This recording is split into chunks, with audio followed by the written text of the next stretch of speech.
We are thrilled to be back live on multiple platforms. We are continuing our discussion. I think the hottest topics now are the start of reschool. How do we do that?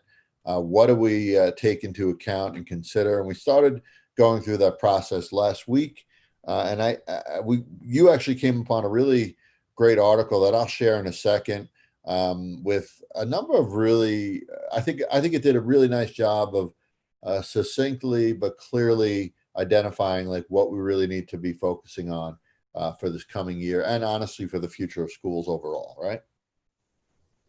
Yeah, well, the old phrase about lemonade out of lemons, I think is probably apt. Though there's a few others that occur to me as well, and so we've been actually trying to leverage some of the issues that we've been identifying in terms of the COVID crisis and school opening in a number of ways, and so we continue to try to squeeze those lemons into lemonade. Yeah, so I'm going to share this article quickly, Rich, and just uh, maybe do a brief overview, and we'll try and tackle at least the first one this week, and in the coming sessions, we'll talk about some of the other ones. So I'm going to hit share my screen right here, and let's go here.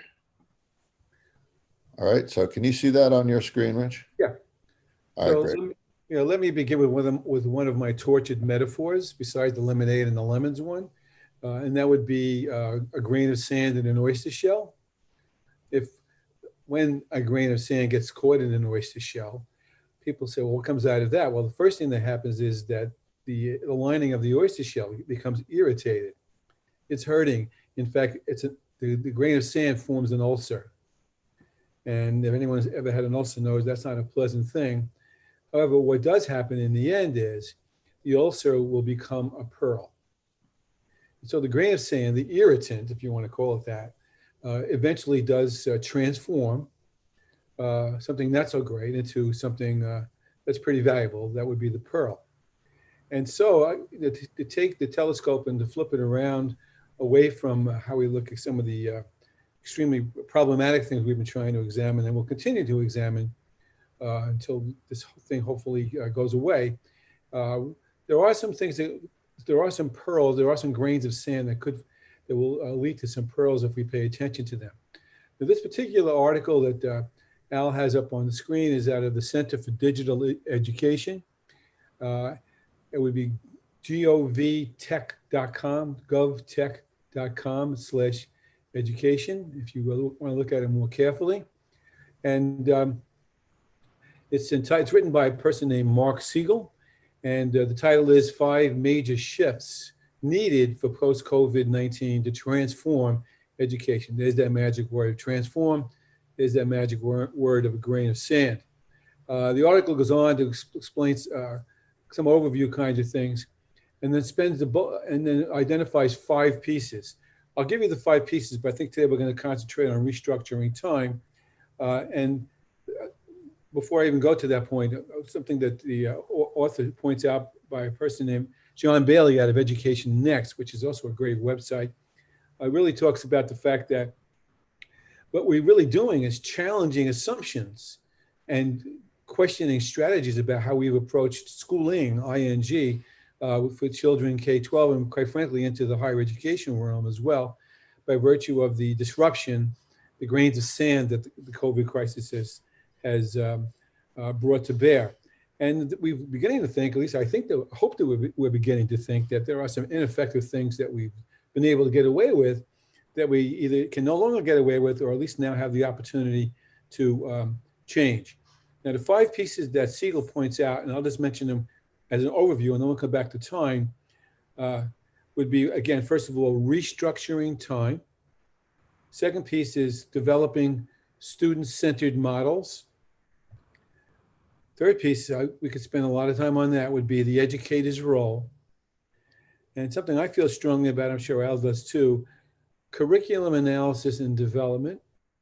And the last piece, which is really fundamental to all of what this is about, is really re-examining, scraping back what we think we understand to be school culture to be all about. So those are the five pieces, and we'll approach them in a couple of different ways across time. And Al, maybe you want to do a little bit of a coming attractions on that before we go to the first piece. Yeah. So what we'd like to do on each of these topics is, again, we're going to have a number of guests on in the coming weeks, and we'll look for guests, and perhaps we'll even reach out to Mark Siegel and see if he wants to come on at Right, some yeah. point. A little shout out to him to see if he'd like to come on and discuss his article. A lot of what's in his article are some of the things that we've talked about on air, but also in our own discussions through our own endeavors. The one particular one that it piqued my interest this week, it happens to be the first one, is this restructuring of time. I myself have three children in school. Um, One is going to be a senior, my older son. Another one's going to be a 10th grader. Another one's going to be a 7th grader in middle school. They are doing a blended model of instruction, or actually, we're going to do a blended model. Now they're going to be going fully online. The middle school here really has not put anything out as far as the structure of the day and how the time is going to go. The high school just put something out last week about the time. And so that what they decided on is that they're going to have some synchronous time each day. And then for each basically block of time, they'll have synchronous time where the teacher's on, and then they'll have time for the students to work on the content for that particular course. But what you'll notice is it's still within the confines, the constraints of what traditional thought is saying, right? They're still, they're defaulting essentially to what would they do if they were in school? They would have a block of time that they would have a lecture time and then be able to work. They're simulating that same thing in the home environment. Uh, Now, the big difference here is we don't know if that works, right? They're just kind of trying things. We're not sure if that works. And I had a conversation with my oldest son last night, who's concerned about it because of number one, the screen time. He's going to be in front of the screen all day, every day. And then the workload on top of that. Are they going to expect the students to stay on for 2 hours doing homework after the traditional school day? It's I'm not sure how much they've thought of it, but it's this dependence on what was and what we've been doing in traditional education that really impacts what we can foresee as what is possible, right? Yeah. The possible future. It really impacts that a lot because we're still thinking within the confines of the traditional box of education versus saying, hey, listen, there are other ways to do this. And we don't need to follow a block schedule for this to work. Maybe we could have 2 hours in the morning or an hour and a half in the morning where we have joint teacher time where they're synchronous, or we have office hours versus synchronous time on alternating days. There are other ways to do this so that the students are not so restricted in what and how they get their learning, how instruction is delivered. There are other ways to do this, but traditional means, I think, really constrain our thoughts and what we could do here. Thoughts, Rich? No, the department, let's talk secondary first. I was an elementary school principal, but I was born in the secondary. I have to say that when I moved from secondary to elementary as a leader, I was kind of surprised in my experience, and this was several years ago. Uh, they were really working, the elementary schools I was working in were still working off a 40-minute slot for the most part. Probably out of some contractual necessities, if not some other premises. But if we come back to secondary, the 40-minute period is essentially about 100 years old, maybe a little more than 100 years old, when schools began to legislate how long an instructional period should be. And somehow somebody, I don't know who or how or why, settled on 40 minutes as the optimal time. And we've been living with that ever since. And really what it turns out to be, thinking about what most secondary class is about, with about 3 minutes to go, students are standing in the doorway waiting to go as soon as that bell rings anyway. So it's really not 40 minutes of instruction if you count taking attendance and handing out things and so forth. So much of that is really very inefficient. And yet we've been living with that for at least 100 years, in around 100 years. And now, as you said, the chains are off. we can restructure. I know we use that word a lot, but it's that's or recreate how we mean to approach this thing. So we can either move it into smaller blocks, we can melt the blocks together, we can lengthen the blocks so that one subject area or one maybe subject areas that have something in common with each other can somehow, you should pardon the expression, truly go interdisciplinary rather than what we call interdisciplinary to be. And I'll talk more about that when we get to the curriculum piece another day, to do things that are different that will satisfy whatever the expectation is of a minimum amount of minutes. Don't you hate that premise? The minimum amount of minutes the student must have in a given subject content area for in place of something, I can't think of a better word. So here it comes, I'm more creative and more effective. Yeah, really well said too, Rich. And I think both you and I are big on empathy and try to understand, sort of walk in the shoes of others. And if we as educators try to walk in the shoes of students, that's the strip away everything else and say, all right, how should we structure or restructure time so that they are in the optimal conditions to learn, right? They and not even learn from our perspective, how we learn by chalk and talk. Learn how they are ready to learn, and that may be through the use of social media in a lesson. That may be through more asynchronous time versus synchronous time. That may be through collaborative activities where have independent learning going on and can work with their peers to problem solve and to create projects and whatnot. These are things that we should have been thinking of for years, but have not. And now the opportunity is there to either let the ulcer and the oyster fester or turn into the pearl, right? I mean, that's what Make it's a all bumper about. sticker out of that. So it's putting ourselves in the shoes of the children and imagining, all right, what is it going to be like if I'm a teacher and I'm a student rather, I'm listening to the teacher do instruct for a half hour, and then we go in and do independent activity, and then we go on to our next class, and then we do the same thing, we rinse and repeat, and then, hey, by the way, we have 2 hours of homework to do after all that is done. What are they going to be like after a day of that, after 2 days of that, after a week of that? How are we going to change things up as educators so it doesn't become stagnant, it doesn't become boring, there's no creativity in instruction? Those are the things we really need to be talking about. And so much of what you just said flies in the face of whatever research says about what effective instruction is, starting with homework.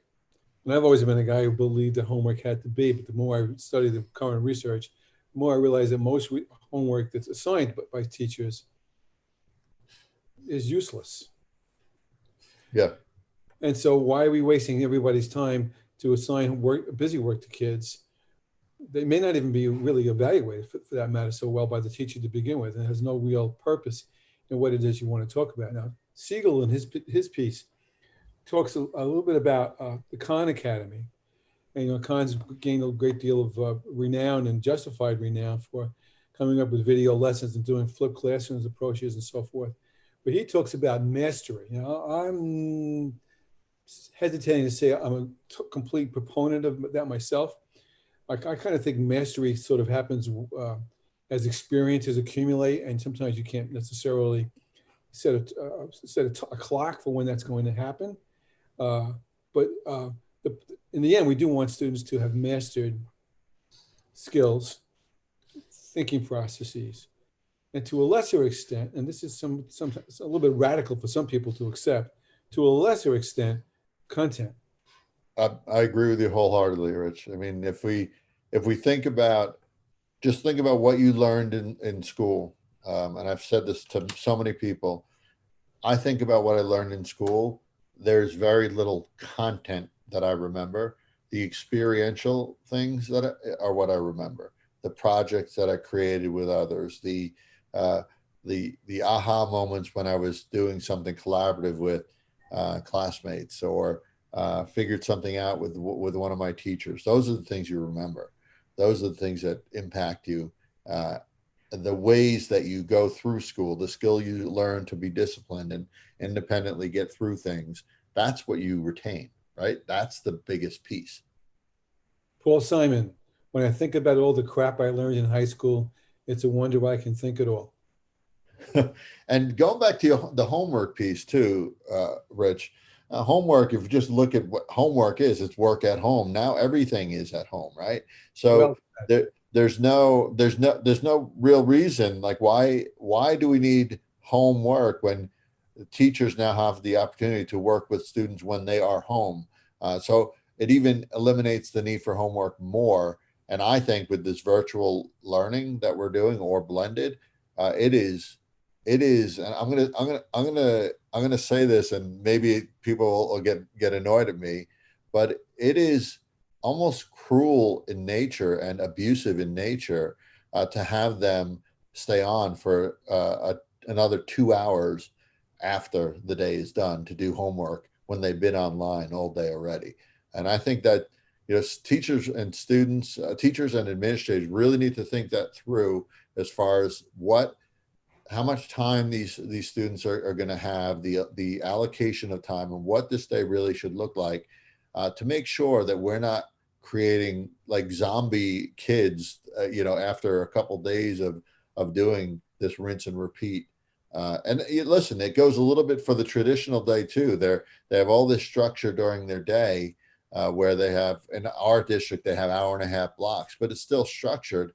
And then they come home and they can't do creative things. They can't do things that interest them because they have another 2 hours of what is essentially structured time doing the five subjects of homework that they have to do. So it really does.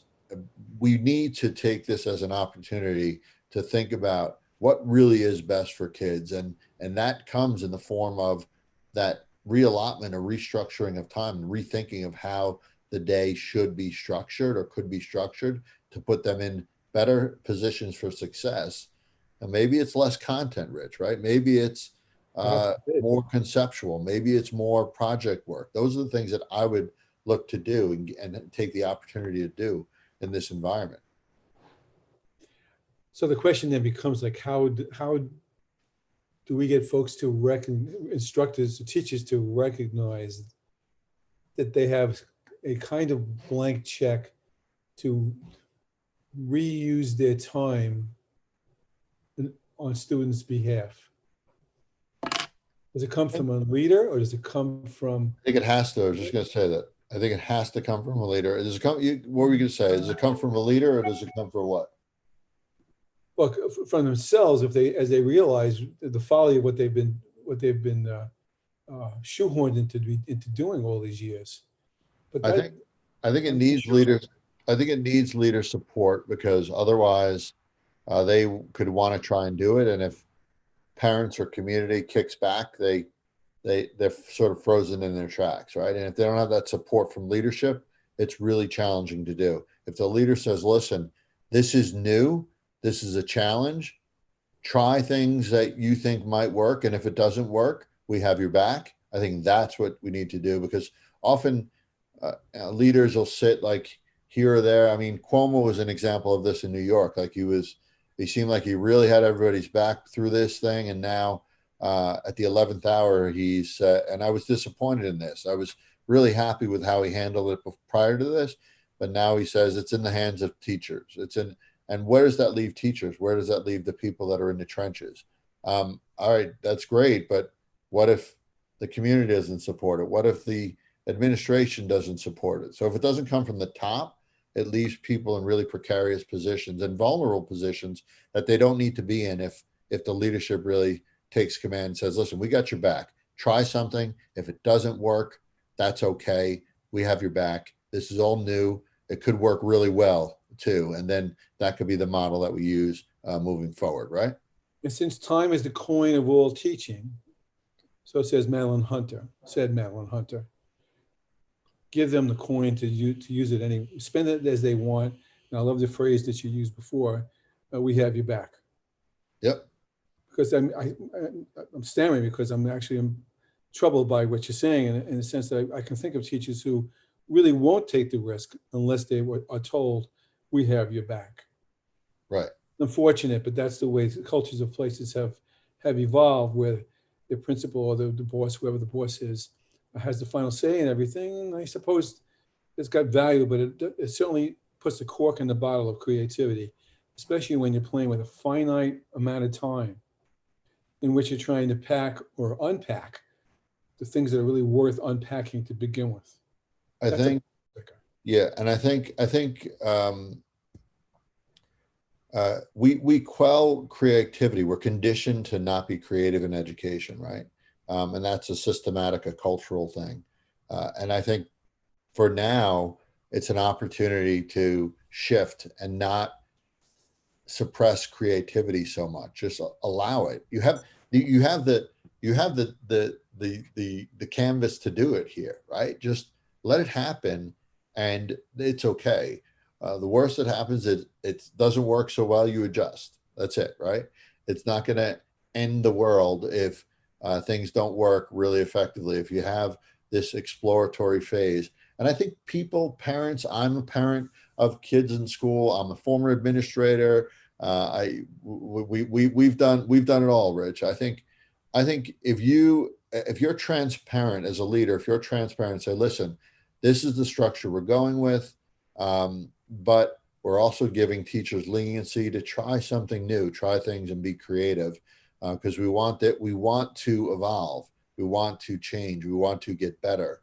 Uh, I think people understand that aspect. If you're clear in why you're doing it and they don't feel like it's just this big mess of a show, right? That there's no direction with. No, we have a structure, we have something in place that we're trying, but know that we are evolving because we're trying things new in this process. You may see one of your teachers do something a little different with the time and the structure of the day. We want to encourage that because there may be a better way to do this that we're not thinking of. Well, yeah, I agree with totally. The issue, I don't know where I was just thinking about this yesterday, actually. The issue, too, is I call it the T word, is the trust word. Yep. The trust between teacher and leader. That's an issue we've been talking about the most now. It's also the matter of the trust between leader, teacher, and the community or the parents to understand and to trust the leaders to try to collaborate with all stakeholders to understand that what we're doing is different and we're trying to reshape and yet retain what we think is worthwhile to begin with. I mean, again, here on Long Island, I think it's going on all around the country. There's tremendous distrust of what the leadership has decided in terms of whether to go, full-time online, full-time in the classroom, or hybrid, or whatever other versions of those things may be. Enormous distrust. And superintendents reversing field from one day to the next, which is only engenders more distrust and does not, and suggests to a teacher that, hey, I still have to make sure that those kids can divide by fractions by the end of February. Otherwise, I'm the one who's going to have to answer for that somehow. So now we're talking about accountability, and we're talking, and that's probably more nearly dealt with when we get to the curriculum and culture, rather the culture piece, or even the curriculum piece too, in a later conversation.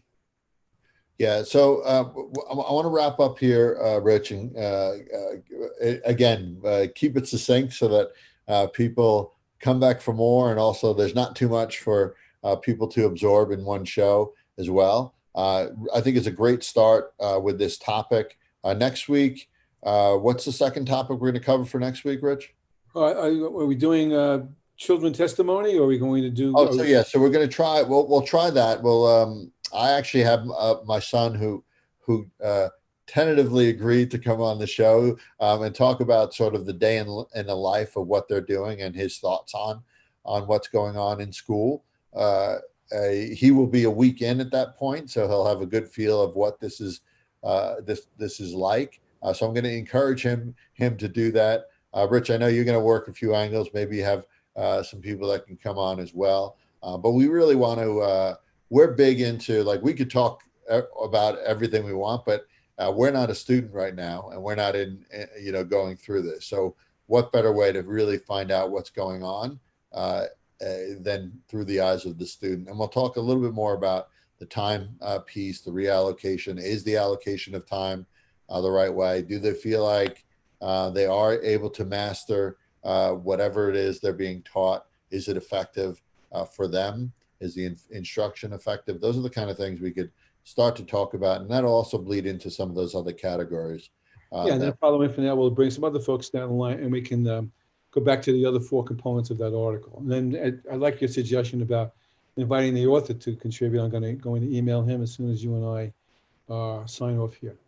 Great, and hook up with us too. I'm at Dr. Al Pisano on Twitter. Rich, your handle on Twitter? At Rich RICH Diz DIS 48. Perfect. Great. So connect with both of us. Follow us. We'll follow you back. Connect with us on LinkedIn as well, Facebook, wherever you want to. Good seeing everybody again, and we'll see you next week.